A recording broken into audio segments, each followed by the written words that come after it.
صاحب اپنے بچوں کی جوانیاں محفوظ کرو. یہ ڈیوائس صرف ڈیوائس نہیں ہے, اگر آپ اس کو اچھا استعمال سکھا دو گے تو تمہارے بچے دنیا پہ راج کریں گے.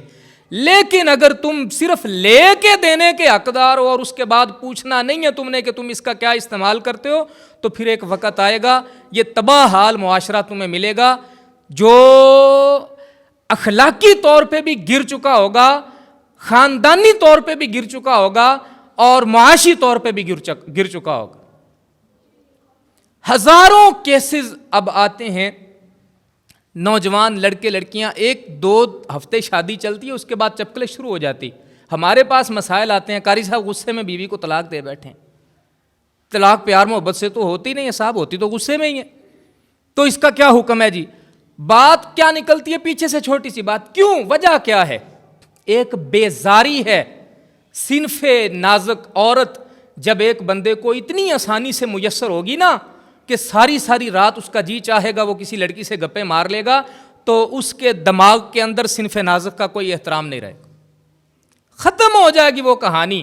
وہ 40 50 سال اکٹھے گزارنے اور محبت کے ساتھ گزارنے, ایک دوسرے کے کانٹے چبھنے کا بھی درد محسوس کرنا, یہ کہانیاں بن جائیں گی یہ باتیں. پھر اتنے سستے نہ خود ہو وہ, نہ اپنی اولادوں کو کرو کہ ان کے دماغوں کے اندر احساس نام کی بھی چیز کوئی نہ رہ جائے. اس لیے ہر چیز کا ایک پردہ ہوتا ہے, ہر چیز کا ایک حیا ہوتا ہے. موبائل جس دن اپنے بیٹے کو خرید کے دو, روزانہ پوچھو اس کی پروگرس کیا بیٹا, آج اس سے ایک نئی چیز تم نے سیکھی ہے, وہ کیا ہے مجھے بتاؤ.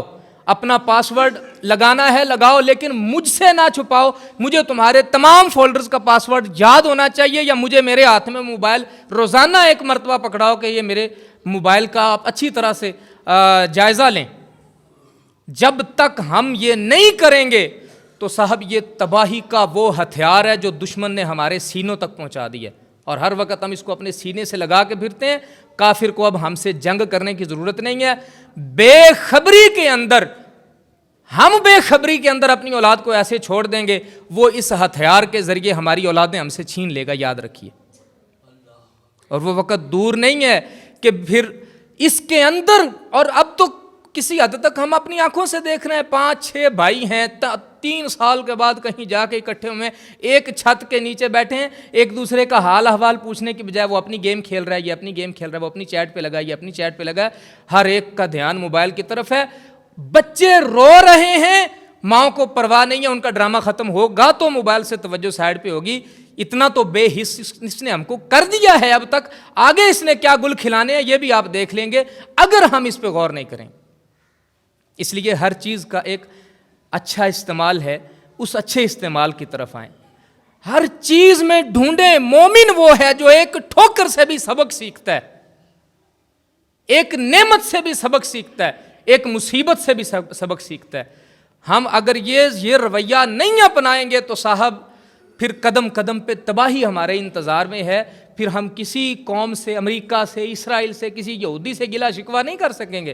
میں خود ذرا اپنے آپ سے سوال کروں کہ میں نے اپنے بچے کو کتنا سیکیور کر کے رکھا ہے, میں نے اس کی کتنی حفاظت کی ہے, میں نے اس کی اخلاقی تربیت کتنی کی ہے, میں نے خاندانی تربیت اس کی کتنی کی. کتنے لوگ ہیں جو یہ کہتے ہیں جی میں نے شادی سے پہلے اپنے بیٹے کو آئلی زندگی کے سارے راز سمجھا دیے. نہیں سمجھاتے ہیں ہم لوگ, اور یہ کاؤنسلنگ ہے. میاں بیوی بننے سے پہلے انہوں نے اب ایک نئی آنے والی نسل کے ماں باپ بننا ہے, ایک نئی نسل کی بنیاد رکھ رہے ہیں آپ. یہ شادی اور یہ پھر کسی دن باتیں ہوں گی کہ ہم نے اپنے شادی بیاہوں کو کس انداز میں ڈھال رکھا ہے, وہ ایک علیحدہ بات ہے. لیکن صاحب ذرا سوچئے, یہ جو 2 جسموں کا ملاپ آپ کروا رہے ہیں یہ محض میاں بیوی نہیں ہے, یہ نسل نو, نئی آنے والی نسل کے والدین ہیں. کیسی نسل آپ کو ان سے چاہیے؟ جیسی آپ نے ان کی تربیت کی ہے.